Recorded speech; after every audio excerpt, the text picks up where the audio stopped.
मित्रांनो, सध्या सोशल मीडियावर केंद्रीय मंत्री नितीन गडकरी यांच्या विरोधात मोठ्या प्रमाणात पोस्ट, मीम्स आणि व्हिडिओ व्हायरल होत आहेत. काही ठिकाणी त्यांच्या राजीनाम्याची मागणी केली जात आहे, तर दुसरीकडे नितीन गडकरी यांनी या प्रकरणात थेट न्यायालयाचे दार ठोठावलेले आहेत. नेमकं प्रकरण काय आहे? E20 पेट्रोलचा याच्याशी काय संबंध आहे आणि गडकरी न्यायालयात नेमकं काय म्हणाले, याची संपूर्ण विषय आज आपण समजून घेणार आहोत. नमस्कार, मी सदानंद मुंडे आणि आपण पाहता TV6 मराठी. गेल्या काही महिन्यांपासून E20 पेट्रोल धोरणावर देशभरात चर्चा सुरू आहे. काही वाहन चालकांनी असा दावा केलेला आहे की जुन्या वाहनांमध्ये E20 इंधनामुळे मायलेज कमी होत आहे किंवा तांत्रिक अडचणी येत आहेत. दुसरीकडे सरकारचे म्हणणे आहे की या धोरणामागे इंधन आयात कमी करणे आणि पर्यावरणपूरक इंधनाकडे वाटचाल करणे हा उद्देश आहे. या पार्श्वभूमीवर सोशल मीडियावर नितीन गडकरी यांच्याबाबत मोठ्या प्रमाणात पोस्ट, मीम्स आणि व्हिडिओ शेअर होऊ लागलेले आहेत.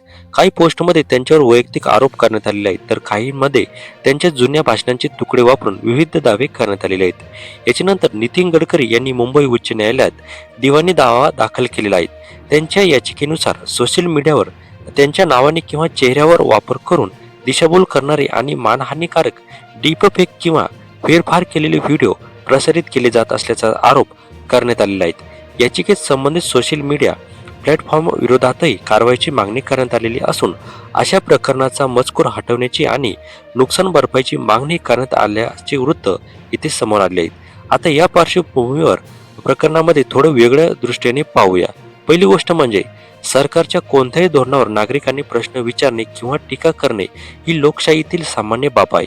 पण टीका करताना वापरली जाणारी माहिती खरी आहे का, याची जबाबदारी तितकीच महत्त्वाची असते. दुसरीकडे जर एखाद्या व्यक्तीबद्दल खोटे व्हिडिओ, डीप फेक किंवा दिशाभूल करणारी माहिती मुद्दाम पसरवली जात असेल तर त्या व्यक्तीला न्यायालयात जाण्याचा कायदेशीर अधिकार असतो. त्यामुळे हा दावा केवळ E20 धोरणापुरता मर्यादित नसून सोशल मीडियावर पसरवल्या जाणाऱ्या माहितीच्या विश्वासार्थही संबंधित आहे. E20 धोरणाबाबतही दोन वेगवेगळे दृष्टिकोन दिसतात. काही वाहन चालक त्यांच्या अनुभवाबद्दल चिंता व्यक्त करतात, तर सरकार आणि संबंधित यंत्रणा या धोरणाचे फायदे सांगतात. त्यामुळे या विषयावर अंतिम निष्कर्ष काढण्यासाठी अधिकृत तांत्रिक माहिती आणि अभ्यास अहवालही महत्त्वाचे ठरतात. आणखीन एक मुद्दा म्हणजे डीपफेक तंत्रज्ञान.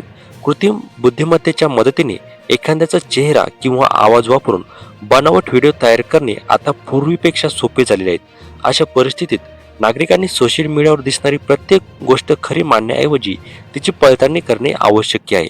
जर न्यायालयाला असे वाटले की संबंधित सामग्री मानहानिकारक किंवा खोटी आहे, तर ती हटवण्याचे आदेश दिले जाऊ शकतात. दुसरीकडे जर ती सामग्री वैध टीका किंवा अभिव्यक्ती स्वातंत्र्याच्या कक्षेत येत असेल तर न्यायालय त्याचेही विचार करेल. त्यामुळे अंतिम निर्णय न्यायालयाच्या सुनावणीनंतरच इथे स्पष्ट होणार आहे. सध्या या प्रकरणाची सुनावणी होणे बाकी आहे, त्यामुळे कोणताही निष्कर्ष काढण्याची ही योग्य वेळ नाही. न्यायालयात दोन्ही बाजूंचे युक्तिवाद मांडले जातील आणि त्यानंतर पुढील चित्र स्पष्ट होईल. या विषयावर अधिकृत अपडेट समोर आल्यावर आम्ही त्याची माहिती तुमच्यापर्यंत पोहोचवत राहू. तुमच्या मते सोशल मीडियावर टीका आणि खोटी माहिती यांच्यातील सीमा कशी ठरवली पाहिजे? तुमचे मत कमेंटमध्ये नक्की सांगा. चॅनलवर नवीन असेल तर सबस्क्राईब करा. धन्यवाद.